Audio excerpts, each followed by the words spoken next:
সত্যি কথা বলুন তো, আপনি কখনো ভেবেছিলেন যে জিতবেন? আপনারা জানেন যে তিলপাড়া ব্যারেজে 35 কোটি টাকা লুট হয়েছে, সেই যে আন্দোলন করতে যেয়ে জেলও খেটেছি। তাই লিস্ট হওয়াতে তো আমার কাছে লিস্ট থাকাটা তো স্বাভাবিক। কিন্তু যে অভিষেক ব্যানার্জি এসে বললেন যে আপনার 20টা ডাম্পার, আমার চরম সৌভাগ্য। আর তাহলে 300 পরিবার, তার মানে 20টা ডাম্পার বা আপনি বিরাট কোটিপতি লোক নন, সাধারণ মানুষ, তাই তো? একদম। যে ওদের যে বিপর্যয়, এটা কেন? দেখুন, ওদের বিপর্যয় অনেকদিন আগেই হয়ে যেত। এবং এই ফায়দাটাই কি আপনারা পেলেন? অভিষেক বন্দ্যোপাধ্যায় কোনো ফায়দা নয়, ঠিক। জনতা জনার্দনের আশীর্বাদ। এখন আপনারা দায়িত্বে রয়েছেন, আপনাদেরকে তো অনেক সচেতন থাকতে হবে। কিভাবে সচেতন থাকছেন? আমি মনে করি তৃণমূল সরকার এটা ইচ্ছাকৃতই করেছে। আচ্ছা, কেন মনে হয়েছে আপনার? মমতা ব্যানার্জি এই 15 বছরের মধ্যে দিয়ে হিন্দুদের প্রতি যথেষ্ট নির্যাতন হয়েছে, তার জন্য উনি পদক্ষেপ গ্রহণ করেনি। মানে হিন্দু কমিউনিটিকে রক্ষা করার জন্য? হ্যাঁ। যার কর্মী সমর্থকরা এত চুরি করা শিখিয়েছে এবং মুখ বুজে সহ্য করেছে, আর সেই কর্মী সমর্থকরাই তার দলের সিম্বলটা এখন চুরি করে নিচ্ছে। আর 100% কাজ হয়ে গেছে বলেই পশ্চিমবঙ্গের মানুষ তাকে মুখ্যমন্ত্রী থেকে সরিয়ে দিয়েছে, প্রাক্তন করিয়ে দিয়েছে। সেই ডেউচা পাচামিও তাই। বলুন, জয়দেব মেলা থেকে উনি ঘোষণা করে দিয়েছিলেন একতারা হাতে, আর একতারা হাতে এখন উনি নীরবে, এখন দেখুন কালীঘাটে একতারা বাজাইছে। সেই ডেউচা পাচামির একতারা হাতে যারা ডেউচা পাচামির বেকার যুবক যুবতীদের ভবিষ্যৎকে নিয়ে যারা ছিনিমিনি খেললো, ফট চিট যাদের সঙ্গে করলো, তারা ক্ষমা করেনি। আজকে ডেউচা পাচামির মানুষরা বুঝতে পেরেছে যেমন চাকরি দেওয়ার ক্ষেত্রে দুর্নীতি, ঠিক তেমন ডেউচা পাচামির মানুষকে তাদের ভবিষ্যৎকে নিয়ে ছিনিমিনি খেললো। আমাকে বলুন কি বলবে? আজকে বীরভূমের যে নাকি বাদশা ছিল, বীরভূমের নাকি বাঘ ছিল, বাঘ কোথা থাকতো? বাঘ আমরা ছোটবেলায় পড়েছি, বনে থাকে বাঘ, জলে থাকে মাছ। আমি একজন বিধানসভার প্রতিনিধি হিসাবে বলি, সব অন দ্য স্পটই হোক, অন দ্য স্পট ডিসিশন, একদম স্পট ডিসিশন হোক। নমস্কার, আমি সঞ্জয় রয়েছি আপনাদের সঙ্গে। আপনারা দেখছেন S2S মিডিয়া। আমাদের যে S2S মিডিয়ার বিভিন্ন ধারাবাহিক অনুষ্ঠান থাকে, পডকাস্ট থেকে শুরু করে সমস্ত বিষয়, আমরা সমস্ত কিছু আপনাদের মতো করে তুলে ধরতে চেষ্টা করি। এবং ইতিমধ্যেই আমরা যেটা জানি, প্রায় 15 বছর পর পশ্চিমবঙ্গের পরিবর্তন হয়েছে, এখানে বিজেপি সরকার এখন প্রতিষ্ঠিত। এবং আমাদের বীরভূম জেলাতেও যদি আমরা স্ট্যাটিস্টিক দেখি, তাহলে কিন্তু এই মুহূর্তে বীরভূমের কিন্তু যেটা আগেই বলা হয়েছিল যে তৃণমূল অপেক্ষায় একটা অন্তত বিজেপির বিধায়ক কিন্তু বেশি হবে, যেটা জগন্নাথ চট্টোপাধ্যায় আমাদের এই স্টুডিওতে ভোটের আগেই প্রচার যখন তিনি করছিলেন বলে গেছিলেন। তার কথাটাকে যদি ধ্রুব সত্য ধরে নিই, তাই হলো ভোটের পরে। এবং 11টার মধ্যে আমাদের কিন্তু 6টা বিধায়ক রয়েছে বিজেপির।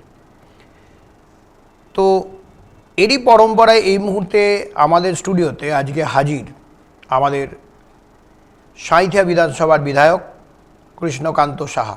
কৃষ্ণদা, প্রথমে আপনাকে নমস্কার, আমাদের S2S মিডিয়া স্টুডিওতে আপনাকে স্বাগত জানাই। নমস্কার আপনাদের চ্যানেলের সমস্ত দর্শককে।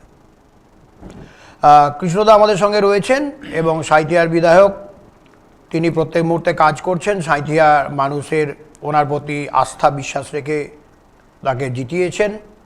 কত ভোটে জিতেছেন দাদা?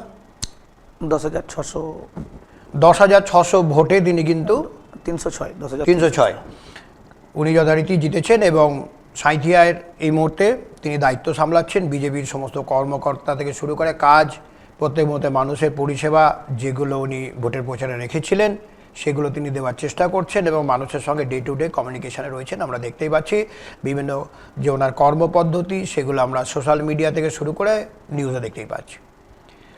তো কৃষ্ণদা, ভোটে জেতা, 4 তারিখে ফলাফল, তার আগে দীর্ঘ সময় ধরে প্রচারে ছিলেন, অ আ ক খ বাচ্চাদের শেখানো, এসব আমরা দেখেছি, আমরা খবরও করেছি। সত্যি কথা বলুন তো, আপনি কখনো ভেবেছিলেন যে জিতবেন?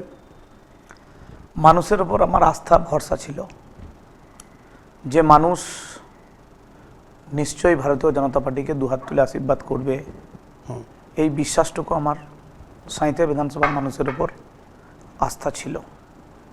মানে এটা আপনি যখন প্রচারে গেছেন তখন আস্তে আস্তে বুঝতে, মাটিতে যখন পৌঁছালেন বুঝতে শুরু করলেন। প্রান্তিক মানুষ, খেটে খাওয়া মানুষ যেভাবে প্রচারের সময় যেভাবে আপন করে নেওয়ার মানসিকতা তাদের ছিল, তাতে আমি বুঝতে পেরেছিলাম যে মানুষ ভারতীয় জনতা পার্টিকে এবারে আশীর্বাদ তুলে তাদেরকে পরিষেবা দেওয়ার জন্য তাদেরকে সুযোগ দেবে। আর সেটাই হলো।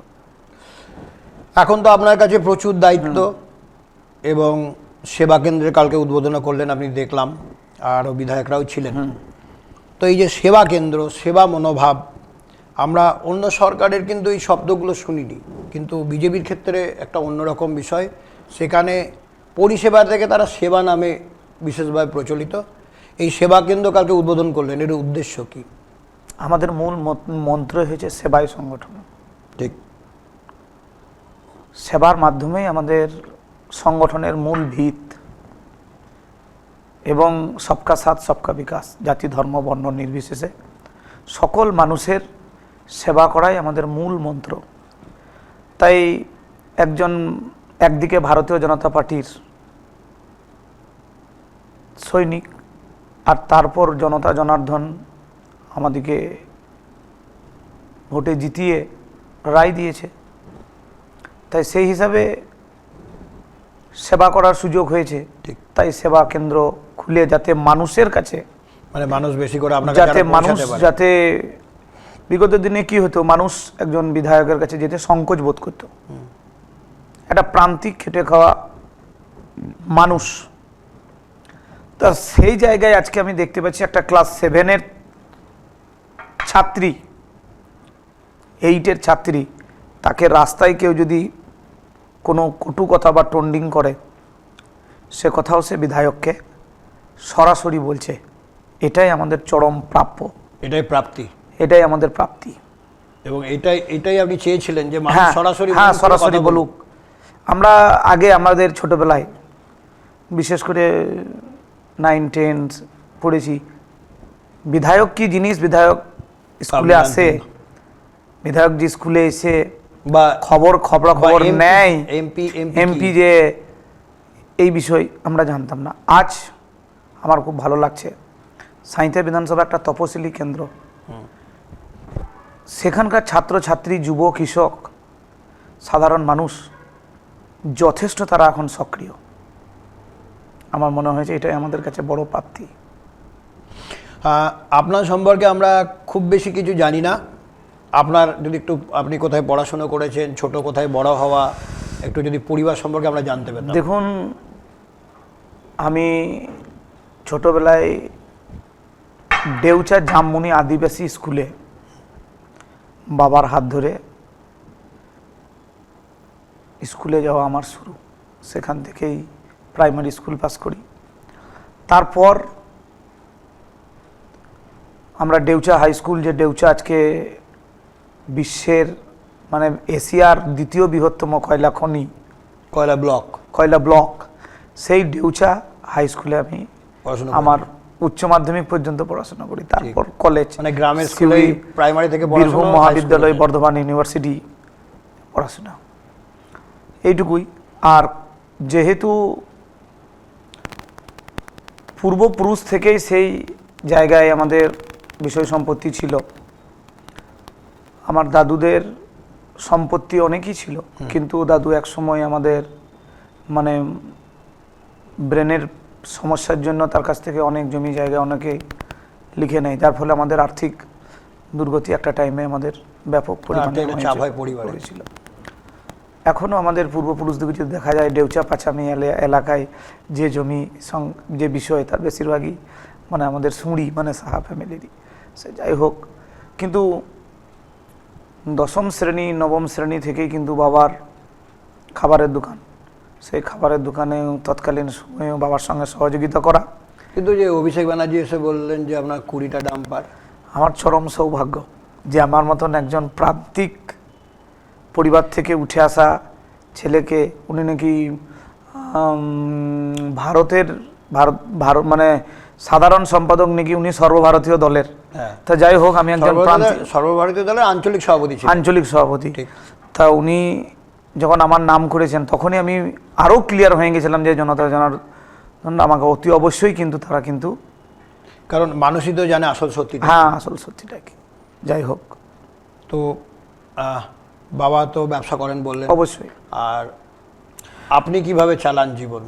দেখুন আমার, বিধায়ক তো এখন হয়েছে, হ্যাঁ জীবন কি অবশ্যই করে চলছে? ব্যক্তিগতভাবে আমি গৃহশিক্ষকতার পেশায় ছিলাম। তারপরেই যখন একবার জেলা পরিষদে প্রার্থী হলাম তখন কিন্তু সময়টা একটু কম দিতে পারছিলাম। তখন কি বিজেপি থেকেই হয়েছিল? বিজেপি থেকেই, আচ্ছা, এই যে 2023 সালে। ঠিক। তারপরে 2018 সালে একখানা আমি পাথর ব্যবসায়ের সঙ্গে যুক্ত এবং একখানা আমার গাড়ি ছিল এবং সে এখনো আছে, একখানা গাড়ি আমার। মানে ব্যবসাও করেন? হ্যাঁ ব্যবসা আমার একখানা গাড়ি, যে হ্যাঁ ছিলই। আর একটুখানি স্টোন চিপসের সাপ্লাই। হ্যাঁ মানে বিজনেস, ব্যবসা তো করতে হবে, মানুষকে তো তার হ্যাঁ, ব্যক্তিগত জীবন চালাতেই হবে। এইটুকুই। এবার হচ্ছে সংসার জীবনে কে আছে বাবা মা ছাড়া? বাবা মা, ভাই, স্ত্রী, 2 মেয়ে। 2 মেয়ে। ওরা কি পড়াশোনা করছে? পড়াশোনা করছে। ও গ্রামেই?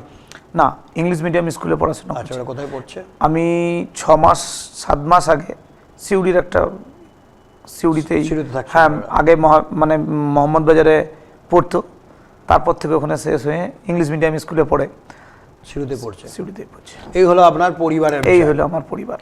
আর একটা ছোট্ট গ্রাম, আর তাহলে 300 পরিবার। তার মানে 20টা ডাম্পার, বা আপনি বিরাট কোটিপতি লোক নন, সাধারণ মানুষ, তাই তো? একদম। আচ্ছা, এই সাধারণ মানুষের ভোটে জিতে সাধারণ মানুষের প্রতিনিধি হয়ে এই মুহূর্তে আপনি সাঁইথিয়ার দায়িত্ব সামলাচ্ছেন। রোজ কেমনভাবে কাটছে, অনুভূতি কেমন, বিরক্তি কি লাগছে না শুধু আনন্দ পাচ্ছে? দেখুন আমার মনে হয় পশ্চিমবঙ্গ ভারতীয় জনতা পার্টির একজন সৈনিক হিসেবে আমার মনে হয়েছিল বিজেপিকে পশ্চিমবঙ্গে আনাটা সাধারণ মানুষের যেমন জরুরি ছিল, ঠিক তেমন আমাদের কাছেও বড় চ্যালেঞ্জ ছিল। ঠিক। আমি মনে করি বিধায়ক হওয়ার পর আমাদের আরও বড় চ্যালেঞ্জ আমাদের কাছে এসে দাঁড়িয়েছে। একদিকে মানুষকে পরিষেবা দেওয়া, আর একদিকে পুরনো যে অরাজকতা, সেই অরাজকতার বেড়াজাল থেকে মানুষকে বের করে নিয়ে এসে মানে ডে টু ডে তাদেরকে নতুন স্বাদ দেওয়া, আর সবচেয়ে বড় ব্যাপার রাজনীতিকরণ, সমস্ত বিষয়ে রাজনীতিকরণ। স্বাধীনতার পর থেকে সাঁইথিয়া বিধানসভার মানুষ, যারা তপশিলি সম্প্রদায়ের মানুষ, এসটি সম্প্রদায়ের মানুষ, তাদেরকে রাজনীতিগতভাবে তাদেরকে ব্যবহার করা হয়েছে বলে আমার মনে হয়। ঠিকই তাই। আজও কিছু মানুষ তারা আমাদেরকে বিজেপির নেতা মনে করে, ওরা যে বিধায়ক, আচ্ছা, এই বিষয়টা তাদের মধ্যে এখন আসেনি। মানে বিগত দিনে এমন হয়েছে যে একজন বিধায়ক মানেই উনি কিন্তু তৃণমূলের নেতা, ওকে যদি মিটিং মিছিলে না নিয়ে যাওয়া হয় তাহলে সে হয়তো পরিষেবা পাবে না। এটা কিন্তু আমি আজ করছি বা বুঝতে পারছি, আমি এই জিনিসটার পুরো বিরোধী। মানে আপনি সাধারণ থাকতে চান, একদম অসাধারণ নয়। না, আমি অসাধারণ হতেও চাই না, অসাধারণ কিছু দেখতেও চাই না। সাধারণভাবে সাধারণ মানুষদের, আজকে বলুন বেশ কিছু মানুষ, বিশেষ করে পশ্চিমবঙ্গের 20% মানুষ আমি মনে করি রাজনীতিটা ঠিকমতো করে বোঝেই না, বা রাজনীতি যদি বোঝে তাহলে রাজনীতির আঙিনায় তারা যায় না, কিন্তু তারা নানাভাবে রাজনীতির শিকার হয়েছে। কংগ্রেস পিরিয়ডেও, সিপিএম আমলেও, তৃণমূল আমলেও। ঠিক। তাহলে সেই মানুষগুলোর পরিষেবা, যে কেবলমাত্র তৃণমূলে যারা ছিল তখন তাদের পরিবারের, আজকে তাদের ধন সম্পত্তি যদি দেখা যায় তাদের মাত্রা কীভাবে বেরিয়েছে, আপনি যদি সিপিএমেরও দেখেন, হয়তো সিপিএমের মাত্রাটা অন্যভাবে তাদের বেড়েছে। একজনও তো আমি দেখতে পাচ্ছি না যে সিপিএমের যারা তাদের পুরনো যে স্ট্যাটাস ছিল সেই স্ট্যাটাসে তারা ফিরে গেছে। একদম। যে হ্যাঁ, একজন প্রান্তিক মানুষ, সে হয়তো বিধায়ক হয়েছিল বা সে একজন জনপ্রতিনিধি হয়েছিল, সে সেই অবস্থায় ফিরে গেছে। দেখুন আমার মনে হয়েছে যে সিপিএম আমলেও যারা বিধায়ক হয়েছে, যারা এমপি হয়েছে, পার্টির দৌলতে হয়েছিল, কিন্তু পার্টির প্রতি তাদের আর, পার্টির সঙ্গে তাদের আর সেরকমভাবে সম্পর্ক নেই। যেদিন সকালবেলায় রেজাল্টের কাউন্টিংয়ে গেলেন এবং মোটামুটি আমার মনে পড়ছে 7:30টার মধ্যে বোধহয় আপনি জেতার খবর আছে নাকি? আমি খবরটা পেয়েছিলাম, আমি তো ভেতরেই ছিলাম। হ্যাঁ, 6টা-6:30টার মধ্যে খবর এসেছে যে আপনি জিতে গেছেন, যেভাবে বাড়তে শুরু আমি করলো। ভেতরেই ছিলাম। তো এই যে যখন খবরটা পেলেন বা আপনার কাছে আপনার যারা কাউন্টিং এজেন্ট বা ছিলেন সবাই জানালেন যে আপনি জিতে গেছেন, কেমন লাগলো, অনুভূতি কেমন? দেখুন, অনুভূতি বড় কিছু নয়। আমার মনে হয়েছিল চ্যালেঞ্জটা একটু বাড়লো। সময় দিয়ে মানুষকে বুঝতে হবে, মানুষের কথা শুনতে হবে। এটা যেন মনে হয়েছিল যে আগে কি হতো, যে আমরা মিটিং মিছিলে গেছি, মিটিং মিছিলে যেয়ে আমরা বক্তব্য রেখেছি, আমাদের কথা আমরা বলেছি, আর সেদিন থেকে মনে হয়েছে যে মানুষের কথাটা শোনা বেশি জরুরি। সেই তৎকালীন সময় থেকেই মনে হয় কথাই আছে, যে ভালো শোনে সেই বড় দায়িত্ব পালন করতে পারে, কারণ শুনতে তো হবেই, নইলে আপনি কি করে দায়িত্ব পালন। তাই সেটা মনে হয়েছে আমার বড় চ্যালেঞ্জ সেই দিন থেকে। 4 তারিখের পর থেকে আজকে আপনার যে তারিখ, প্রায় সেই 2 মাস তারিখ, হয়ে গেল, হ্যাঁ, আতুর সবে কাটলো। 2 মাস গেল। সেই 2 মাসের মধ্যে দিয়ে আমি একজন সাঁইথিয়া বিধানসভার জনপ্রতিনিধি হিসাবে 18টা পঞ্চায়েত, মিউনিসিপ্যালিটির 16টা আপনার যে 16টা আমাদের ওয়ার্ড, প্রতিটা জায়গায় আমি পৌঁছেছি এবং প্রত্যেকটা মানুষের কাছে। এই যে আপনি যাচ্ছেন মানুষের কাছে, কেমন মানুষ কিভাবে নিচ্ছে আপনাকে, কি বুঝছেন, তাদের আত্মার আত্মীয় হয়ে উঠতে দেখুন, পারছেন? আমি মানুষের কাছে আমার মনে হয়েছে যে মানুষ যেন বড় অসহায় ছিল। আমার মনে হয়েছে একজন জনপ্রতিনিধির ছবি তোলার জন্য একজন সাধারণ মানুষ কেন এত আগ্রহ দেখাবে। একজন সেলিব্রিটি পার্সন, যাদেরকে দৈনন্দিন জীবনে প্রতিদিন টিভিতে দেখে, তাদের হয়তো সিরিয়াল করে বা তারা সিনেমা করে, তাদের ছবি তোলার জন্য মানুষের আগ্রহ থাকা উচিত। কিন্তু যখন আমি বিধায়ক হিসেবে গেলাম বা যাচ্ছি, তখন দেখছি প্রথম 2-4 দিন দেখলাম যে মানুষের ছবি তোলার আগ্রহ। তখন আমি ক্লিয়ার হয়ে গেলাম যে মানুষ বিধায়কের ছবি তোলার জন্য এত আগ্রহ প্রকাশ করছে, তার মানে বিধায়ক জনপ্রতিনিধিরা মানুষের কাছে অ্যাভেলেবেল থাকে না, ছিল না বা থাকেনি। এটা মনে হয়েছে।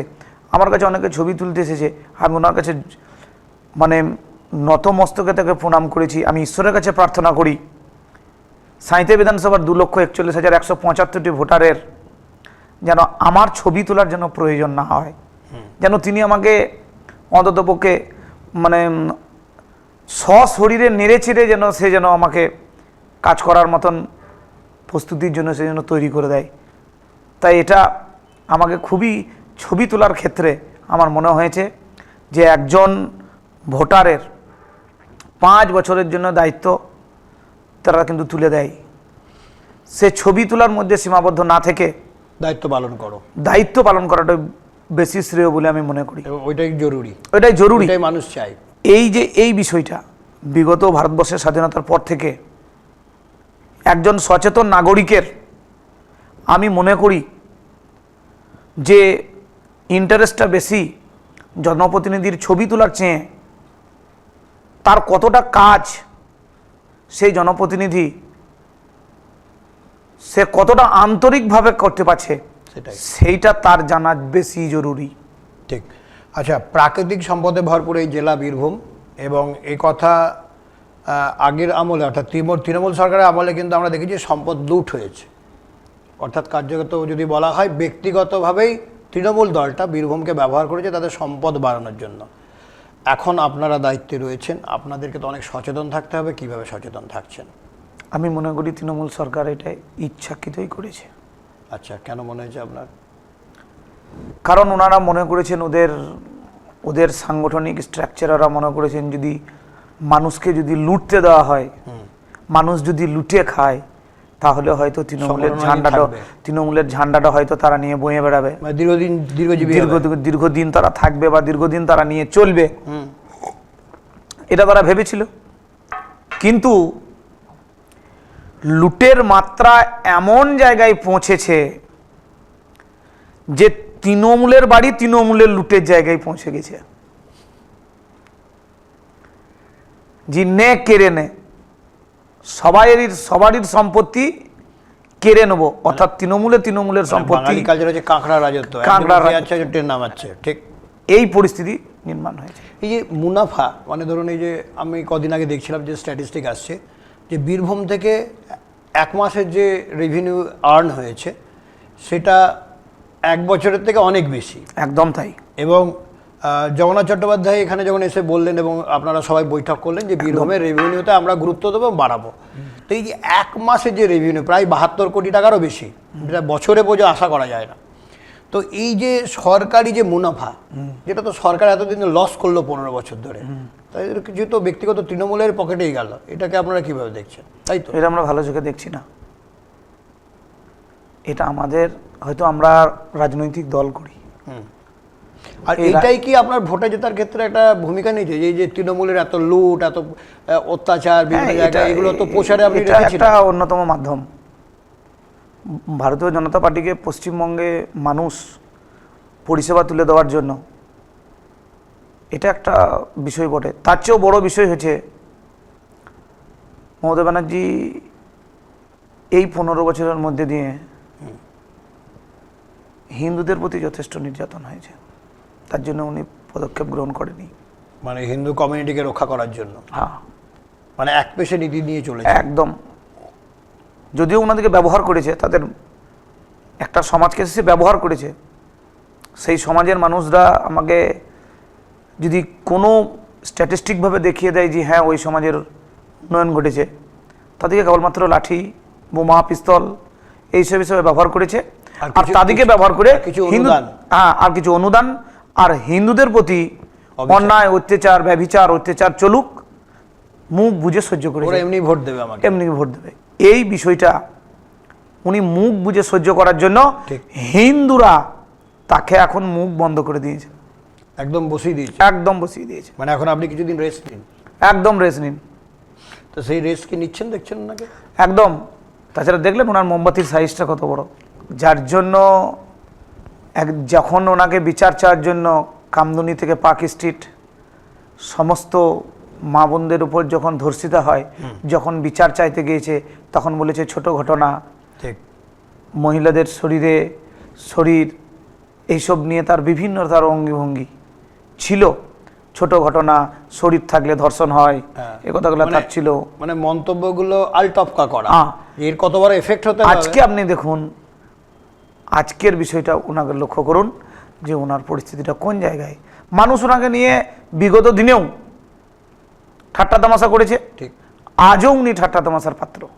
মানে হেরে গিয়েও মানুষ তার কাছে যেন একটা, যার কর্মী সমর্থকরা এত চুরি করা শিখিয়েছে এবং মুখ বুঝে সহ্য করেছে, আর সেই কর্মী সমর্থকরাই তার দলের সিম্বলটা এখন চুরি করে নিচ্ছে। ঠিক, মানে ভাবা যায় না, ঐতিহাসিক ঘটনা। আচ্ছা, একটা কথা বলুন তো, এই যে বিজেপির এই যে জয়, এই জয় মমতা বন্দ্যোপাধ্যায় সরকারের দুর্নীতি নাকি অভিষেকের টিম, যেটা কারণ হচ্ছে আইপ্যাক যে প্রার্থী বাছাইয়ের ভুল তালিকা, তার জন্য হয়েছে বলে আপনার মনে হয়? এটা তৃণমূলের প্রশ্ন, এটা আপনার প্রশ্ন নয়, যে ওদের যে বিপর্যয়, এটা কেন? দেখুন, ওদের বিপর্যয় অনেকদিন আগেই হয়ে যেত, এবং এই ফায়দাটাই কি আপনারা পেলেন? অভিষেক বন্দ্যোপাধ্যায় কোনো ফায়দা নয়, ঠিক, জনতা জনার্দনের আশীর্বাদ। এখানে এমন পরিস্থিতি এসেছিল, সে যদি বড় রাজনীতিবিদও যদি এখানে এসে বিশ্বের সমস্ত রাজনীতিবিদরা যদি তৃণমূলকে বাঁচাবার জন্য চলে আসতো, পশ্চিমবঙ্গকে রক্ষা করার জন্য আসতো, তৃণমূলকে আনতে হবে, পশ্চিমবঙ্গে আনতো না। জনতা দেবতা বলে আমি মনে করি, জনগণ মনে করেছে তাই। একদম, জনগণ ঠিক করে নিয়েছে। শুধু ঠিক এখন নয়, 21 সালেও তারা ঠিক করে নিয়েছিল, কেবলমাত্র ওনার নাটকটাকে ধরতে পারেনি। নাটকটা পরিষ্কার 2026 সালে মানুষ ধরেছে। এক হচ্ছে ওনাকে বুঝতে পারিনি, দ্বিতীয়ত হচ্ছে ইন্টারনাল সিস্টেমটাকে ব্যবহার করেছিল, একদম প্রশাসন যন্ত্র, মানে ভোটের কাউন্টিং থেকে শুরু করে সর্বোচ্চ। কিন্তু 21 সালেই কার্যত বিজেপির জয় হয়ে গেছিল, যেটা আপনি বলতে চাই। একদম। বীরভূম জেলা ছিল মমতা বন্দ্যোপাধ্যায় বা তৃণমূলের টাকা তোলার একটা বড় জায়গা, একদম, তাই তো দেখা যাচ্ছে। এবং এবার সেই জেলা এখন বিজেপির দখলে। কিভাবে দেখছেন বিষয়টি এবং আপনারা কতটা সচেতন থাকছেন? কারণ মুনাফা সরকারের বাড়লে মানুষের উন্নয়ন হবে, একদম, তাই তো। আমরা দেখুন 6টা বিধায়ক এবং প্রশাসন মিলে এবং আমাদের বিরোধী যারা বিধায়ক, মানবিক মুখ্যমন্ত্রী সম্মানীয় শুভেন্দু অধিকারী বিগত দিনে আমাদের অনুপ সাহা এমএলএ ছিলেন, ঠিক, তাকে ডিএ অফিসে ডাকা হতো না, একদম কোনো মিটিংয়ে ডাকা হতো না, কোনো মিটিংয়ে ডাকা হতো না। আজকের ডেটে আপনি পশ্চিমবঙ্গের সমস্ত বিরোধী বিধায়কদিকে আপনি স্টুডিওতে বসান, দেখবেন মানবিক মুখ্যমন্ত্রী সম্মানীয় শুভেন্দু অধিকারী মহাশয় সবার জন্য, হ্যাঁ এটা দেখা যাচ্ছে, সবাইকে ডেকে আলোচনা হয়েছে। তাই তাই দুর্গাপুর দেখেছি, নদিয়াতে দেখেছি, যেখানে মিটিং উনি যাচ্ছেন অ্যাডমিনিস্ট্রেটিভ বৈঠক, প্রশাসনিক বৈঠক, সেখানে প্রশাসনিক বৈঠকে যেমন বিজেপি বিধায়করা থাকছেন, ওই এলাকা থেকে যারা বিরোধীরা জিতেছেন তাদেরকে তিনি কল করছেন, আসছেন এবং তারা এসে একটা ভালো বার্তা দিচ্ছেন যে এই ধরনের আগে ডাকা হতো না। একদম। এখন যে এই যে কালচারটা চালু হয়েছে, এটা তো অ্যাপ্রিসিয়েট সবাই করছে। সবচেয়ে বড় বিষয়, বিধানসভায় বিরোধীদের বলার জায়গা তৎপরতার সহিত শোনা হচ্ছে এবং অ্যাকশন নেওয়া হচ্ছে, এবং অ্যাকশন নেওয়া হচ্ছে। আপনি বলুন, তামান্নার ঘটনার পরিপ্রেক্ষিতে অ্যারেস্ট হলো, সেদিন মীনাক্ষী দেবী সেখানে গেছিলেন।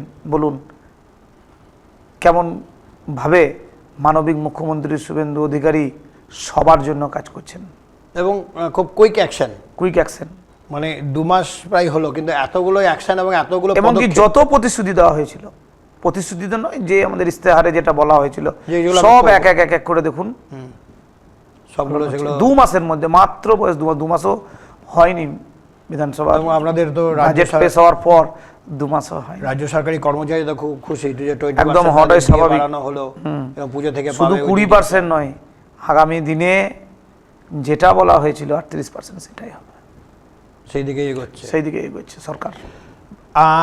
আপনার এলাকায় ভালো তৃণমূল নেতারা যদি ফের বিজেপিতে আসার চেষ্টা করে, ভালো তৃণমূল, তবে আপনার ভূমিকা কি হবে? দেখুন, সত্যি তো একটা কথা সত্যি, ধরুন অনেকে তো সত্যি করে ভালো তৃণমূল ছিল যারা লুটপাটের সঙ্গে যুক্ত ছিল না, ভালো মানুষ। দেখুন, তৃণমূলের একটা অংশ 2011 পর 2016 সাল পর্যন্ত তারা কিন্তু ছিল, 17 সালের পর থেকে কিন্তু তারা বুঝে নিয়েছিল যে কাদিকে তেরে কাদিকে নিয়ে এসছি, আর এনেই বা কি লাভ হলো। আর তারা যারা অত্যাচার করেছিল তাদের চেয়েও বেশি অত্যাচারী আমাদের নেতারা হচ্ছে, ঠিক, তখনই কিন্তু তারা ছেড়ে দিয়েছিল, তারা অন্য দলে যায়নি, তারা কিন্তু চুপচাপ ছিল, নীরবে চলে গেছে, নীরবে তারা চলেছে, তারা তারপর থেকে সাইলেন্ট মোডে চলেছে। 2016-17 সালে অনেক বিধায়ক তৃণমূলের ছিল, তারা কিন্তু তারা সেপারেট হয়ে গেছে। সাঁইথিয়া বিধানসভায় এরকম ভুড়ি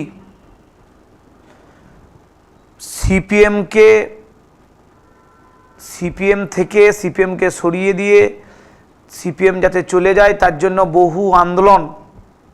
সাঁইথিয়া বিধানসভায় তৃণমূলের নেতা কে আমাকে বলুন? তারা তো কংগ্রেসের থেকে আসা সব। যে আমাদের প্রাক্তন বিধায়িকা, তার ইতিহাস কি? যে কংগ্রেস দলের জন্য পশ্চিমবঙ্গে তৃণমূল এলো, সেই তৃণমূলের নেত্রী পশ্চিমবঙ্গ থেকে যাতে কংগ্রেস ধুয়ে মুছে সাফ হয়ে যায় তার প্রক্রিয়া উনি চালিয়েছেন।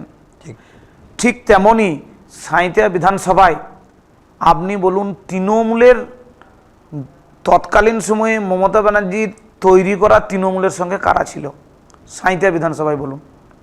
বলতে পারবে? তার ক্ষমতাই নেই এখনকার তৃণমূলের নেতাদের।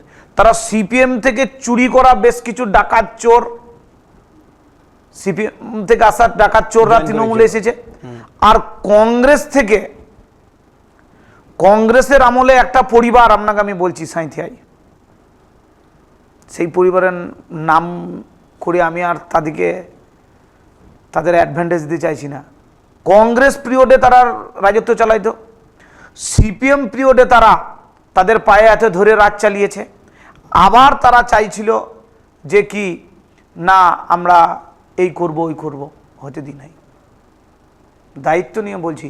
তবে হ্যাঁ, মানুষের সেবা করার জন্য, মানুষের পরিষেবা করার জন্য সে যে দলেরই হোক না কেন, সে কংগ্রেসেরও হতে পারে, সে সিপিএমেরও হতে পারে, যার ব্যাকগ্রাউন্ড সত্যিকারেরই মানুষকে সেবা দেওয়ার মূল মন্ত্র যাদের, তাদের জন্য সব সময় আমরা কোঅপারেশন করব।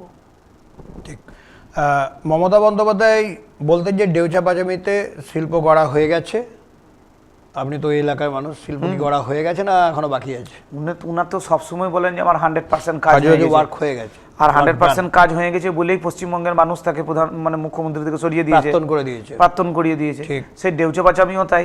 জয়দেব মেলাতে, হ্যাঁ, জয়দেব মেলা 15 সালে আপনারা দেখেছেন, সেই জয়দেব মেলাতে আমাদের আউল বাউলের দেশ বীরভূম, বলুন, জয়দেব মেলা থেকে উনি ঘোষণা করে দিয়েছিলেন একতারা হাতে, আর একতারা হাতে এখন উনি নীরবে, এখন দেখুন কালীঘাটে একতারা বাজাইছে। সেই ডেউচা পাচামির একতারা হাতে যারা ডেউচা পাচামির বেকার যুবক যুবতীদের ভবিষ্যৎকে নিয়ে যারা ছিনিমিনি খেলল, একটা ফট চিট যাদের সঙ্গে করল, তারা ক্ষমা করেনি। আজকে ডেউচা পাচামির মানুষরা বুঝতে পেরেছে, গরিব অসহায় এসটি সম্প্রদায়ের মানুষরা, আপনারা জানেন এক নেতা জেলে আছে, আর না বলাই ভালো, ঠিক, পাটটা অন্যজন পেয়েছে, সে এখনো বসবাস করে আছে, সেই পাটটা পেয়ে তারা চাকরি করেছে। একজন রাজ্যসভার সাংসদ, উনি ডেউচা পাচামিতে অনেক দিন ধরে পড়েছিলেন, তারপর ডেউচা পাচামির যা লিস্ট বেরোলো তাতে আত্মীয় স্বজনের চাকরি পেলে। আর ডেউচা পাচামির একজন ভূমিপুত্র হিসাবে ডেউচা পাচামির মানুষরা যারা পাথরের ধুলো খেয়ে, যারা ডেউচা পাচামির কেশারের সংলগ্ন এলাকায় যারা পাথর ভেঙে জীবিকা নির্বাহ করে, আর সেই জায়গায় সোনা বেরোক আর কয়লা বেরোক, কিন্তু সেই মানুষগুলির অবস্থা কি হবে সেই সরকার ভেবেছিল? ভাবেনি। তাই যেমন চাকরি দেওয়ার ক্ষেত্রে দুর্নীতি, ঠিক তেমন ডেউচা পাচামির মানুষকে তাদের ভবিষ্যৎকে নিয়ে ছিনিমিনি খেলল। মানবিক মুখ্যমন্ত্রী সম্মানীয় শুভেন্দু অধিকারী মহাশয় এই বিষয় নিয়ে চিন্তা ভাবনা করছেন। মানে তাহলে শিল্প এখনো হয়নি, অনেক বাকি আছে। শিল্প নয়, পাথর তোলার, তাও কমপ্লিট হয়নি। পাথর তোলার টেন্ডার দিয়েছিলেন, পাথরটা কি করে তুলবো, 600 মিটার ভাইপোর কাছে কি করে, 600 মিটার তো ভেতরে হচ্ছে কয়লার কিছু কিঞ্চিত দেখা গেছে, কিন্তু অতটা পাথর না তুলে তো সেটা পাওয়া যাচ্ছে না। ফলে খুব একটা উদ্যোগ এগোয়নি। তো আপনাদের উপরে তো দায়িত্ব আসছে। অবশ্যই থাকবে। আমরা সেই বিষয় নিয়ে চিন্তা পরিকল্পনা করব, এটা আদৌ হওয়া সম্ভব না সেই বিষয় নিয়ে আমাদের, মানে আগামী দিনে এটা নিয়ে একটা খুব ভালো করে একটা সুচিন্তিত পরিকল্পনা ছাড়া কোনো কিছু হয় না। পরিকল্পনা আগে গ্রহণ করা উচিত বলে মনে করি, তারপর সেই পরিকল্পনা বাস্তবে রূপান্তরিত হওয়ার জন্য সেই পরিকাঠামো আছে কি না সেটাও ভাবা উচিত বলে আমি মনে করি। আমি যে পরিমাণ খরচা করব সেই পরিমাণ তার থেকে আউটপুট আসবে কি না, কত কয়লা আছে, আদৌ আছে না, পুরোটাই ধোঁয়াশা। এই বিষয় নিয়ে সুপরিকল্পিত পরিকল্পনা ছিল না, পরিকাঠামোগত ব্যবস্থাপনা ছিল না, এসব সমস্ত কিছুকে বেপরোয়াভাবে কাজ করে আজকে ডেউচা পাচামির ভবিষ্যৎ অনিশ্চিত। এর জন্য বিগত সরকার যা ডেউচা পাচামির জন্য করেছে তাতে ওই এলাকার মানুষের প্রতি তাদের অবিচার ভগবানও ক্ষমা করবে না। এই বিধানসভাতে যে ঋতব্রত গোষ্ঠী এবং কালীঘাট তৃণমূলের একটা লড়াই দেখতে পাচ্ছি আমরা, বিভিন্ন সময় এই অফিস দখল নিচ্ছে, দিচ্ছে, তা এই বিষয়টা কি আপনারা এনজয় করছেন না এটা ওদের ব্যাপার বলে ছেড়ে দিচ্ছেন?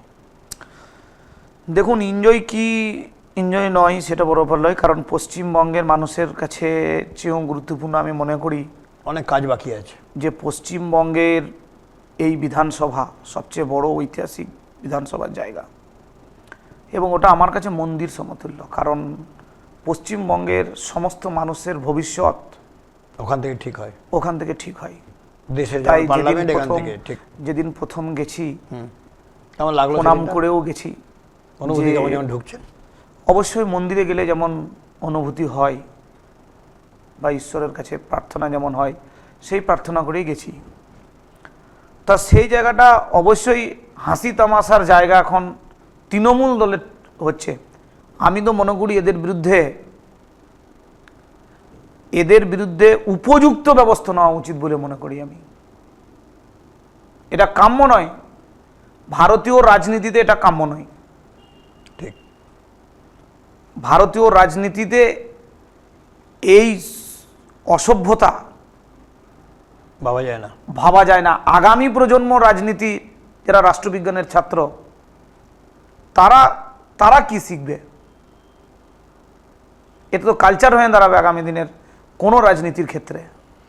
এই যে মমতা বন্দ্যোপাধ্যায় মাঝে মাঝে খুব দুঃখ করে ফেসবুক লাইভ করছেন এবং কোনো চ্যানেলের সঙ্গে তিনি বাইট দেবেন না, এটা উনি জানিয়েছেন। মানে কোনো চ্যানেলকে তিনি ইন্টারভিউ করবেন না, উনি ফেসবুকে দেবেন এবং খুব দুঃখ না কে নেবে, কি বলবে আমাকে বলুন, কি বলবে? আজকে বীরভূমের যে নাকি বেতাজ বাদশা ছিল, বীরভূমের নাকি বাঘ ছিল, বাঘ কোথা থাকতো? বাঘ আমরা ছোটবেলায় পড়েছি, বনে থাকে বাঘ, জলে থাকে মাছ। হ্যাঁ, হ্যাঁ কি না? একদম। আমি তো জঙ্গলের ধারে বাস করি, ঠিক, জঙ্গল থেকে আসা ছেলে। হরিণ সিংয়ে সেই জায়গা থেকে আমরা আসা, গনপুর জঙ্গল সেই জায়গা থেকে আমরা আসা ছেলে। তা উনি বোলপুরে কোন জঙ্গলে থাকতেন? পশ্চিমবঙ্গের মানুষরা শাসক দলের সঙ্গে থেকে অনেক কিছু করা যায়, শিয়ালও ভাগ হয়, অনেক কিছু করা যায়।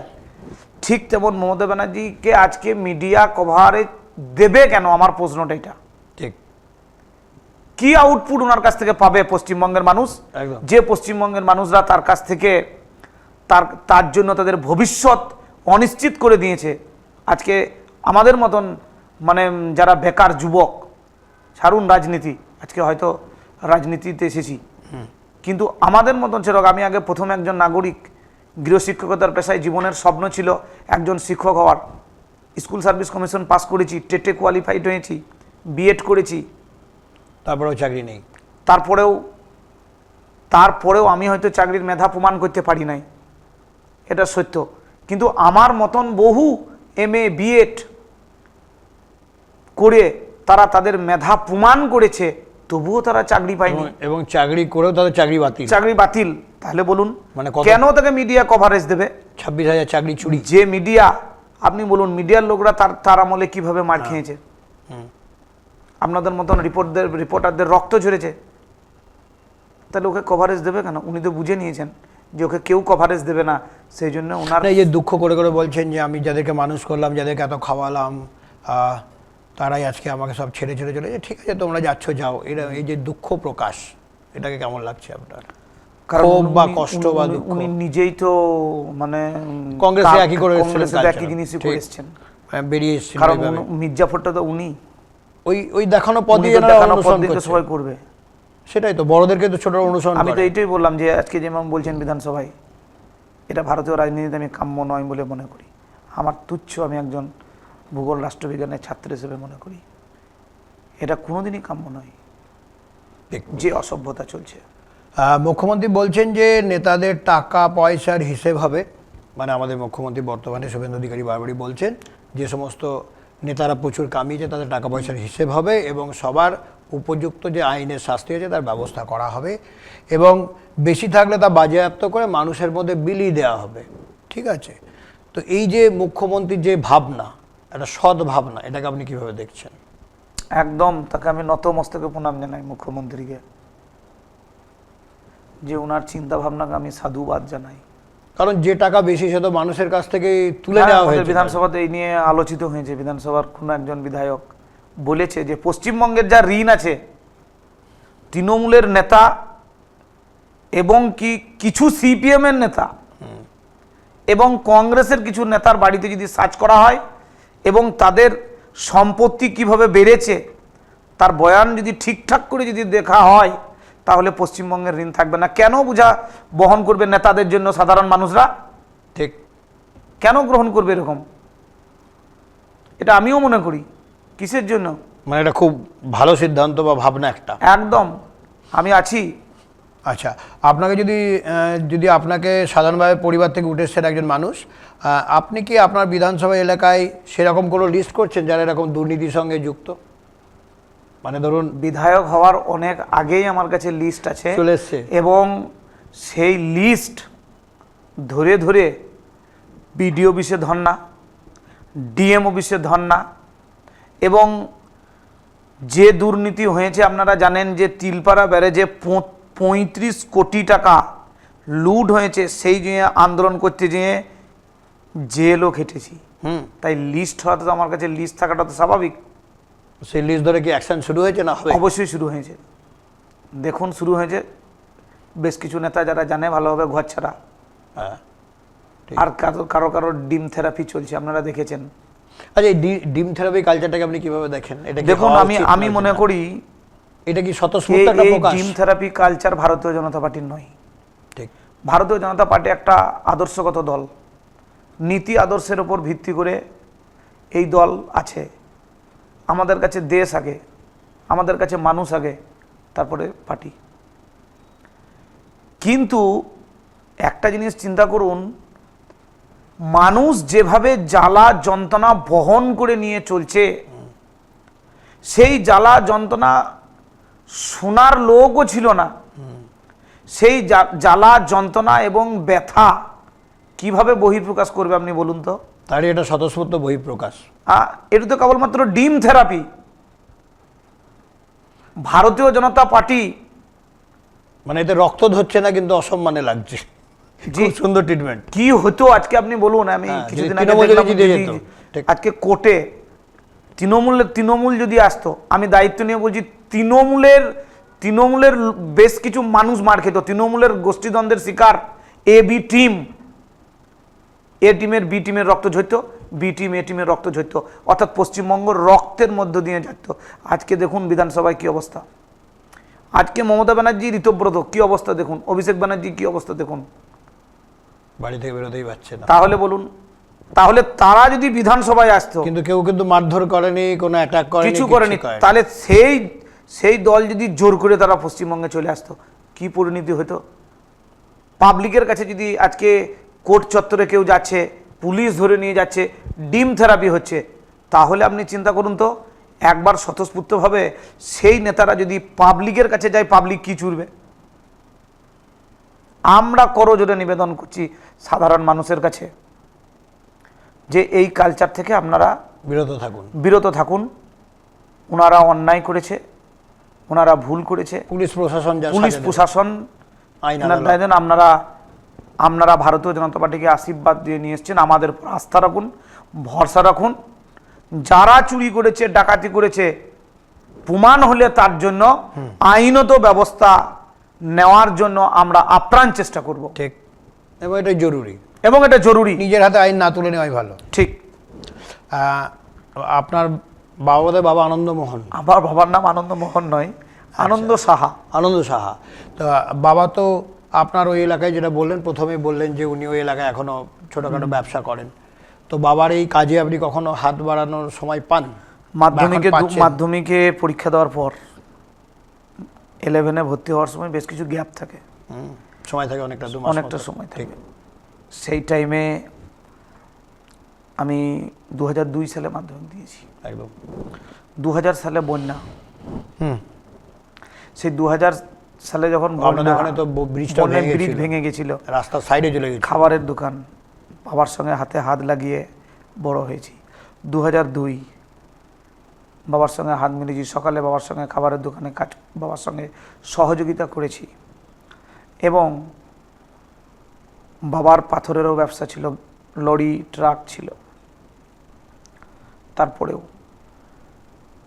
সেই সমস্ত ব্যবসা বাণিজ্য একটা শ্রেণী জোর করে, আপনারা জানেন যে ওই এলাকায় সব শেষ করে দিয়েছে।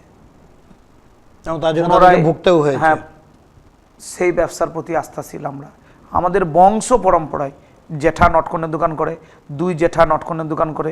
আমার জেঠু সরকারি চাকরি করতো, কিন্তু আমার দাদু যেহেতু খাবারের দোকান করতো, জেঠু আমার ফিশারি ডিপার্টমেন্টে রামপুরহাটে চাকরি করতেন। সেখানেও তিনি কিন্তু প্রত্যেক হাটে হাটে ডেউচাই উনি কিন্তু খাবারের দোকান করতেন, চায়ের দোকান করতেন। তাই এটা বংশ পরম্পরায় আমাদের আছে, এটার মধ্যে দিয়ে আমরা আনন্দ উপভোগ করি। খাবার কি চপ টপ পাওয়া যায়? সব। আপনি কি চপ ভাজতে পারেন? অবশ্যই শিখেছি ছোটবেলায়। চপ, সিঙ্গারাও আমি বানাইতে পারি, এমনকি জিলিপির পেঁয়াজও দিয়েছি বাবার সঙ্গে।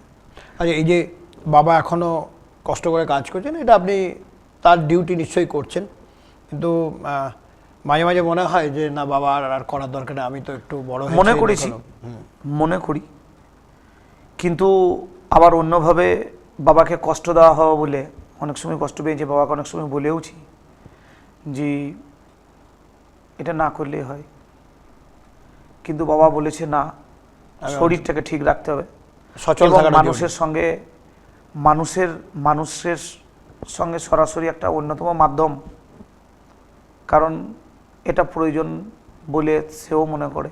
তাই বাবা বলেছে যে বাবা আমি যতদিন বেঁচে থাকবো, সক্ষম আছি, আমি ততদিনই তোমাদেরকে সহযোগিতা করব এবং তোমাদের সঙ্গে আছি।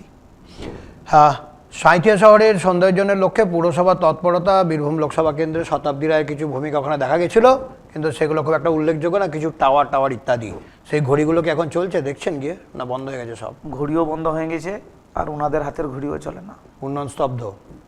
পরিকল্পনা কি করছেন সাঁইথিয়াকে একটু সাজানো গোছানো কোনো পরিকল্পনা বা তালিকা তৈরি করেছেন? বিগত সাঁইথিয়া আর 2 মাসের সাঁইথিয়া একদিন দেখে আসুন। সাঁইথিয়া শহরের ব্যবসাদাররা, সাঁইথিয়া শহরের মানুষরা তাদের প্রাণের শহর, ভালোবাসার শহরকে পরিষ্কার পরিচ্ছন্নতার জন্য তারা নিজেরাই পরিষ্কার পরিচ্ছন্নতায়, এমনকি আমি একজন জনপ্রতিনিধি হিসাবে ঝাঁটা নিয়ে নিজের হাতেও পরিষ্কার পরিচ্ছন্ন করতে এবং আমি দ্বিধাবোধ করি নাই। মন্দির চত্বর থেকে আরম্ভ করে সব জায়গায় মানুষ স্বতঃস্ফূর্তভাবে আজ এগিয়ে আসছে।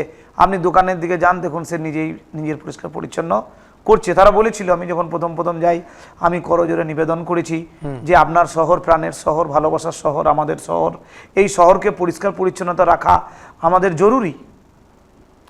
তখন ওনারা নিজেরাই আমার সঙ্গে সহযোগিতার হাত বেরিয়ে দিয়েছে। আজ সাঁইথিয়া শহরে গেলে সমস্ত ব্যবসাদাররা আমার সঙ্গে আসে। সাঁইথিয়া স্টেট জেনারেল হাসপাতালে আপনি গিয়েছিলেন এবং সেখানে গিয়ে রোগীদের সাথে কথা বলেছেন, বিভিন্ন পরিষেবা কি হচ্ছে না হচ্ছে দেখেছেন খতিয়ে, এমনকি মোহাম্মদ বাজারেও আপনাকে দেখা গেছে এগুলো আপনি করেছেন বা যাচ্ছেন। তো সেই ব্যবস্থাগুলোর কি কি দরকার, কি ব্যাপারে, এই ব্যাপারে কিছু তালিকা তৈরি করেছেন বা আরও কি? অবশ্যই। কিছুদিন আগে আমাদের সাঁইথিয়া যে হসপিটাল, সেই হসপিটালে ফ্যানের অভাব ছিল, ফ্যানের ব্যবস্থা করা হয়েছে। পরিষ্কার পরিচ্ছন্নতার ব্যাপারে ভাবা হয়নি, পরিষ্কার পরিচ্ছন্নতার বিষয় নিয়ে ভাবা হয়েছে। হসপিটালের ওখানে একটা আমাদের সাইকেল স্ট্যান্ড দরকার, সাইকেল সেট, সেটার জন্য ব্যবস্থা গ্রহণ করা হয়েছে, কিছুদিনের মধ্যে হয়ে যাবে। ঠিক। এমনকি 24 ঘন্টা রোগীরা যাতে পরিষেবা পায় সেই জন্য বিধায়কের 2 জন প্রতিনিধি 24 ঘন্টা হসপিটালে আছে। আচ্ছা, মানে যে কোনো অসুবিধায় যাতে কমিউনিকেশন করা যায়। একদম।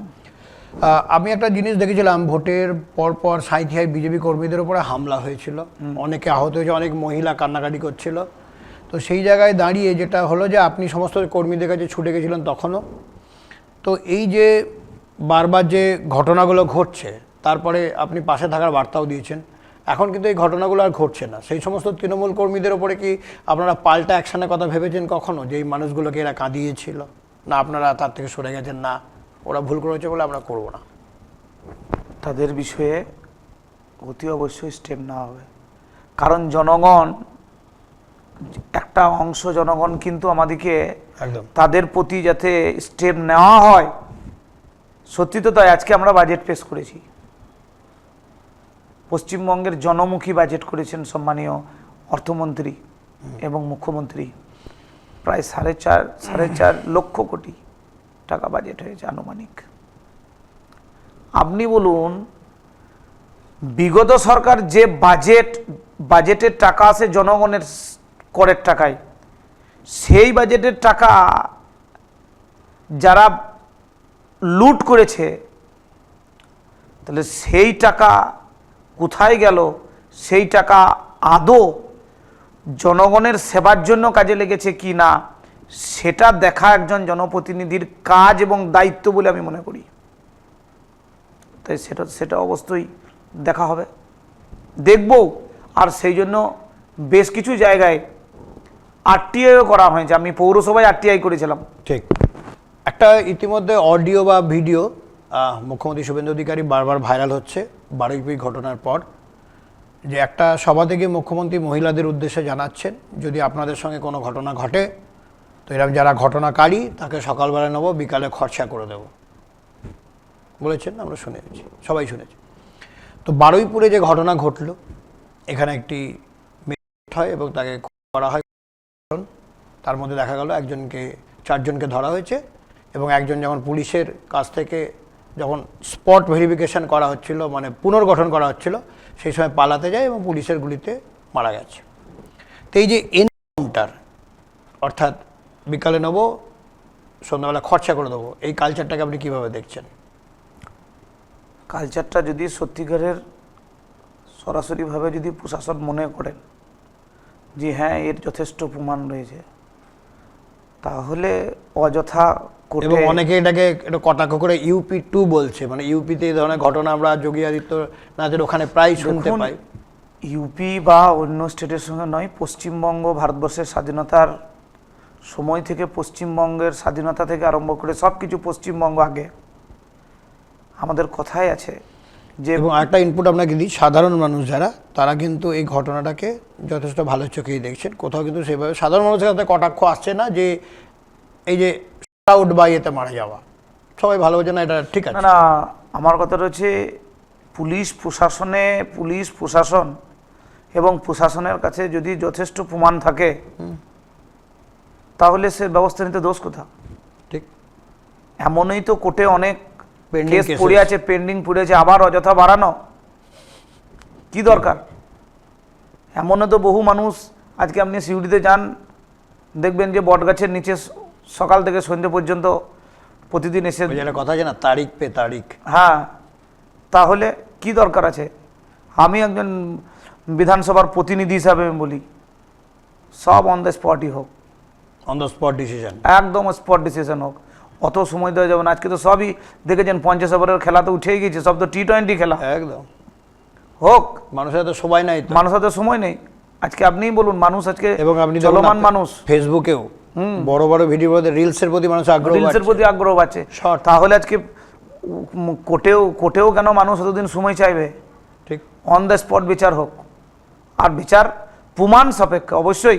প্রমাণ না থাকলে সে বিষয়ে চিন্তা ভাবনা করা উচিত এবং সংবিধান এবং কোর্টকে মান্যতা দেওয়া উচিত বলে আমি মনে করি।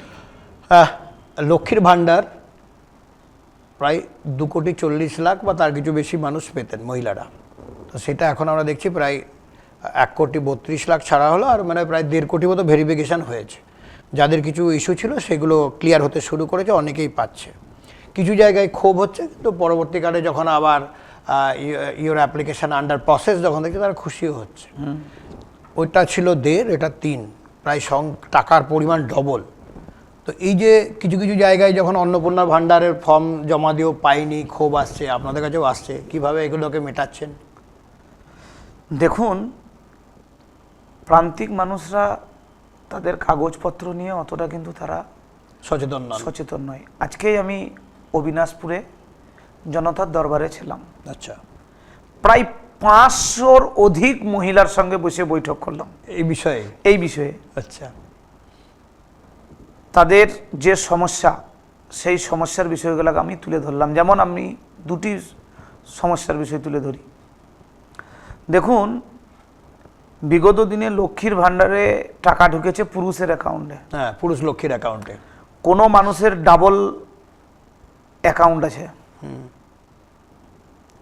সেই অ্যাকাউন্টে পাসবই, অর্থাৎ তার ব্যাংকের অ্যাকাউন্টে যে নাম আছে, আধার কার্ডে সেই নামের বানান ভুল আছে, 70 টাকার হয়ে গেছে। তাহলে বলুন, সেটা প্রসেসিংয়ে আছে, তাহলে সেটা হতে দেরি হবে। একদম, এটা 1 নম্বর। 2 নম্বর হচ্ছে, যেহেতু ডিবিটির মাধ্যমে টাকাটা যাচ্ছে, তাহলে তৎপরতার সহিত দেখা উচিত কি না। তারপর আমাদের যে ফর্মে যে বিভিন্ন ক্রাইটেরিয়া ছিল, জমি আছে কি না, তথ্য পূরণ। আপনি বলুন, আজকে যে কোনো জমি রেজিস্ট্রি হলে আধার কার্ডের প্রুফ দিয়ে তার সমস্ত কিছু তথ্য থাকে, তাহলে সেই জায়গায় যদি কেউ বলে যে আমার জমি নেই, আধার কার্ড মারলে দেখা যাচ্ছে, আর আধার কার্ড মারলে তার জমি আছে, তাহলে আপনি বলুন সেই বিষয়টা তৎপরতার সহিত দেখা উচিত কি না। তো স্বাভাবিকভাবে নিয়মিত ওটা আন্ডার প্রসেসে থাকবে। ক্লিয়ার করতে হবে এই প্রশ্ন। এইটা যখন আমরা মহিলাদিকে বললাম, তারা বুঝলেন। এমনকি আমরা এটাও বুঝিয়েছি যে আপনার স্বামী আয়কর দেন সরকারকে, আপনার স্বামী আয়কর দেন, অর্থাৎ আপনার জন্য, আপনার স্বামীর জন্য পশ্চিমবঙ্গ সরকার বা ভারত সরকারকে যে কর দেওয়া হয়, আয়কর দেন, তাতে সেই আয়করের টাকায় মানুষের পরিষেবাতে কাজে লাগে। তাহলে আপনি আবার কেন আবার ওই আয়করের অংশ আপনি নিতে চাইছেন? আপনার জন্যই তো সাধারণ মানুষ উপকৃত হয়। তাই আপনি যতই নুকান, তথ্য বেরিয়ে যাবে, আপনি যতই নুকিয়ে দিন, কারণ ওখানে আপনার আধার কার্ডের সঙ্গে অতি অবশ্যই আপনার পরিবারের আধার কার্ড যুক্ত আছে। তাহলে সেই আধার কার্ড দেখলেই অতি অবশ্যই সেটা ইনকোয়ারি ডিপার্টমেন্টে চলে যাচ্ছে। তারা খুব সুন্দরভাবে বুঝেছে এবং এই প্রশ্নটা না দিলে তো স্বাভাবিক পেমেন্ট আসবে। আমি আজকের দিনে একটু বলি, এই বিষয়টা খুব সুন্দর আপনাকে বলি। যেভাবে মানবিক মুখ্যমন্ত্রী যেভাবে পশ্চিমবঙ্গের মানুষদের জন্য যে বাজেট তৈরি করেছে, একটা আপনাকে আমি ছোট করে উদাহরণ, 125 দিনের কাজ হবে। 125 দিন ইন্টু 337, কমপক্ষে 37,500 মতন কিছু হচ্ছে। দেখুন, একটা প্রান্তিক পরিবারে 37,500 টাকা 125 দিন কাজ। সেই পরিবারে মা আর স্ত্রী যদি 3,6,000 পায়, তাহলে 72,000 আর এইদিকে আপনার 37,000, 1 লক্ষের ওপর সে কিন্তু কি পাচ্ছে না, সরকারি সে সম্মান পাচ্ছে। এর সঙ্গে আপনি তার পরিবারের যদি একটি লোক সে আয় আসছে, তার সঙ্গে আপনি রেশন দোকানের সমস্ত জিনিসপত্র, অর্থাৎ একটা পরিবারে আমি যদি হিসাব করে দেখি, কমপক্ষে মাসে কৃষক বন্ধু, তার পরিবারে যদি একজন বয়স্ক পিতা থাকেন, সেও কিন্তু বার্ধক্য ভাতা পান, অর্থাৎ সেও যদি মাসে 1,500 যদি পান, তাহলে আপনি দেখুন 18,000 টাকা সে কিন্তু পাচ্ছে। তাহলে একটা পরিবার বছরে প্রায় আপনার 1,20,30,000 টাকা আপনার সরকারের কাছ থেকে আর্থিক সহায়তা পাচ্ছে। সেটা কেবলমাত্র সম্মান হিসাবে। ঠিক। এর চেয়ে মানবিক যে মুখ্যমন্ত্রী এবং আমাদের যে সরকার, পশ্চিমবঙ্গ সরকার এই যে বাজেট করেছে, তাতে মানুষ উপকৃত হবে কি না, মানুষ কিন্তু ভালো বুঝছে। এবং যে দু একটা সমস্যা আছে সেগুলো আপনারা মানুষকে বোঝাতে পারেন। অবশ্যই অবশ্যই। দেখুন, সকাল থেকে সন্ধ্যে পর্যন্ত প্রায় 14 ঘন্টা মানুষের সঙ্গে আছি। মানুষের সমস্যার সমাধানই আমাদের মূল কাজ। ঠিক। তাই মানুষ, জনার্দন যেটাই আমাদেরকে বলবে, আমাদেরকে সেটা তৎপরতার সহিত দেখা উচিত বলে মনে করি। আমি সমস্ত পঞ্চায়েত, 18টা পঞ্চায়েতেই আমি পৌঁছাচ্ছি। সাঁইথিয়া হচ্ছে ব্যবসায়িক শহর এবং বাণিজ্যিক কেন্দ্র। ট্রেনের যোগাযোগ খুব ভালো, পাশে ময়ূরাক্ষী নদীও বয়ে গেছে। তো সাঁইথিয়া শহরকে একটু আন্তর্জাতিক মানের যদি করা যায়, এই সংক্রান্তে কোনো আপনার ভাবনা বা মাথা কিছু আছে? একদম পরিকল্পনা কিছু ছোটবেলায় জেঠুর সঙ্গে, আমার সঙ্গে গরু গাড়িতে করে নটকন দ্রব্য মাল আনতে যেতাম সাঁইথিয়া শহর বাণিজ্যিক কেন্দ্র। ঠিক। সাঁইথিয়া শহরে তেলের মিল এত ছিল, ময়দার মিল এত ছিল, সইষের তেলের দাম ঠিক হতো। পশ্চিমবঙ্গের সমস্ত স্থানের তেলের দাম ঠিক হতো সাঁইথিয়া থেকে। সাঁইথিয়া নিয়ন্ত্রণের ভূমিকা নিত। সাঁইথিয়ার নিয়ন্ত্রণ নটকন দ্রব্যের ম্যাক্সিমাম জিনিস। কিন্তু সাঁইথিয়াকে রাজনীতিকরণও ভাবে ব্যবহার করা হয়েছে। দেখুন, সাঁইথিয়া ভৌগোলিকভাবে যদি বীরভূমের ম্যাপটা দেখেন, তাহলে সাঁইথিয়া কিন্তু মিডিল স্থান। অথচ সেই সাঁইথিয়া নানাভাবে, দেখুন, সরকার যখন এসেছে তখন আমি দেখেছি অন্য সরকারের সময় অন্য বিধায়ক, রানিং দলের সঙ্গে মানে বিরোধী দলের বিধায়ক, তার ফলে কিন্তু বেশিরভাগ ক্ষেত্রেই কিন্তু সমন্বয়ের অভাব, সাঁইথিয়ার মানুষদের কিন্তু সমস্যা হয়েছে। এবং সবচেয়ে বড় সমস্যা সাঁইথিয়ার আমাদের যে নদীকে কেন্দ্র করে এবং মা নন্দকেশ্বরীর যে পূর্ণভূমি, সেই পূর্ণভূমিকে কেন্দ্র করে আমরা মনে করেছি যে ইকো ট্যুরিজম এটা করা যাবে, এবং সেই হিসাবে কিন্তু আমরা প্রপোজালও দিয়েছি এবং পাঠিয়েওছি।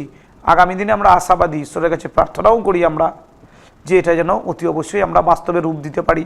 তার জন্য যেটা প্রয়োজন সেটা হচ্ছে ল্যান্ড। সেই ল্যান্ডেরও জন্য আমরা জমির জন্য আমরা মানুষকে বলছি যাদের জমি আছে সেই বিষয় নিয়ে আমরা চিন্তা ভাবনা করছি। ছোট ছোট শিল্প, অনুসারী শিল্প, সেই শিল্পগুলো যাতে গড়ে ওঠে। আজকে আপনি যান সাঁইথিয়া শহরের অন্যান্য শহর থেকে সাঁইথিয়া শহরে বিগত দিনে সমস্ত নটকনদ্রব্যী, তেল, ময়দা, হ্যাঁ এমনকি মুসুরি সব কিন্তু সাঁইথিয়া শহর থেকে যেত। আমরা চাইছি বা জনপ্রতিনিধি হিসাবে আমার ফার্স্ট প্রায়োরিটি যে সেই জায়গাটি যেন আগামী দিনে আবার ফিরে আসে। তার জন্য আন্তর্জাতিক যে চিন্তাভাবনার কথা আপনি বলছেন, তার জন্য ডক্টর শ্যামাপ্রসাদ মুখার্জির চিন্তাভাবনা ছিল তৎকালীন সময়ে, শিল্পমন্ত্রীর সময় উনিও বলেছিলেন যে বেসরকারীকরণ না হলে শিল্প আসবে না। ঠিক। সাঁইথিয়াকে যানজট মুক্ত করার কোনো পরিকল্পনা? একদম। দেখুন আপনি আজ সাঁইথিয়া শহরে টোটো স্ট্যান্ড করে দেওয়া হয়েছে, করা হয়ে গেছে। টোটো দিকে যাতে টোটোরা যাতে রাস্তায় মানে চলাফেরা না করে, সেই জন্য টোটোদের জন্য একটা নিয়ন্ত্রিত নির্দিষ্ট নিয়ন্ত্রণ করার জন্য পুলিশ প্রশাসনকে ভূমিকা গ্রহণ করার জন্য বলা হয়েছে, চলছে। সাঁইথিয়া শহরের উপরে নিয়ম ভেঙে অনেকে বালি তোলে এবং সেগুলো পাচার হচ্ছে বিভিন্ন জায়গায়, পুলিশ আটকও করছে, এনবিএফ বাইরে আটকও করছে। এগুলো নিয়ে আপনাদের কোনো কর্মসূচি বলুন? আজকে আপনারা মিডিয়ার লোক,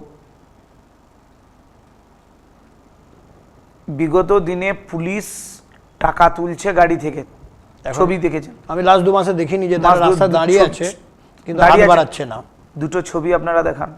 না মানে আমি যেটা লাস্ট 2 মাসে খেয়াল করেছি, পুলিশ রাস্তায় আছে, রাস্তায় থাকাটা স্বাভাবিক, কিন্তু এনারা হাত আর পাচ্ছেন না, এটা আমি দেখেছি। কারণ ওনাদের মাথার ওপর হাত। আমাদের স্বরাষ্ট্র যিনি মন্ত্রী পশ্চিমবঙ্গের সম্মানীয় শুভেন্দু অধিকারী মহাশয়, তিনি বলেই দিয়েছেন পুলিশ প্রশাসনের ওপর দায়িত্বটা আমার, মানে আপনারা ভালো করে কাজ করুন, ভালো কাজ করুন। তাই ওনাদের হাত পাতার দরকার হবে না। বলুন ডিএ বেড়ে গেছে, কি দরকার আছে? মানে কালচারটা পাল্টান, যেটা মানে এতদিন ছিল এটা যেন না হয়। কোনো জায়গায় আপনি দেখতে পাবেন না অবৈধ কোনো কিছুই চলবে না। আপনি দেখুন ওকে, বালি যেভাবে স্ট্যাক করা ছিল, বালি যেভাবে জমা ছিল, সেগুলো তো ইতিমধ্যে দেখছি, ইতিমধ্যে সব সিল করেছে এবং সব মেপে দিয়ে সেগুলোকে কি করা হয়েছে না সরকারি খাতায় চলে এসছে এবং বাজেয়াপ্ত করে দেওয়া হয়েছে। তাহলে সেখান থেকে রাজস্ব আদায় হবে। ঠিক। প্রায় অনেকক্ষণ সময় আপনার সাথে কাটালাম, অনেক বিষয় আলোচনা হলো। আপনার পরিকল্পনা, আগামী দিনে সাঁইথিয়াকে নিয়ে পরিকল্পনা, বীরভূমের বিভিন্ন বিষয়, শিল্পাঞ্চল কীভাবে আগামী দিনে আরও ঢেউচা বাঁচামিকে করা যায়, এই সমস্ত বিষয় আপনি শেয়ার করলেন। আমরা আশাই করব যে আমাদের সাঁইথিয়ার যিনি বিধায়ক কৃষ্ণকান্ত সাহা, তিনি প্রথমবার বিধায়ক এবং প্রথমবার এত বড় দায়িত্ব নিয়ে ভোটে দাঁড়িয়ে থেকে যিনি জিতেছেন এবং এলাকার মানুষ তাকে আশীর্বাদ করেছেন, আগামী দিনে আরও ভালো ভালো কাজ করতে চান। এবং সেই শুভেচ্ছা S2S মিডিয়ারে থাকলো যেন তার এই স্বপ্ন এবং সাঁইথিয়াবাসীর স্বপ্ন তিনি পূরণ করতে সফল হন, এইটুকুই জানিয়ে সবাইকে আরেকবার ধন্যবাদ জানিয়ে আজকের এই আমাদের আলোচনা হচ্ছি। নমস্কার সকলকে।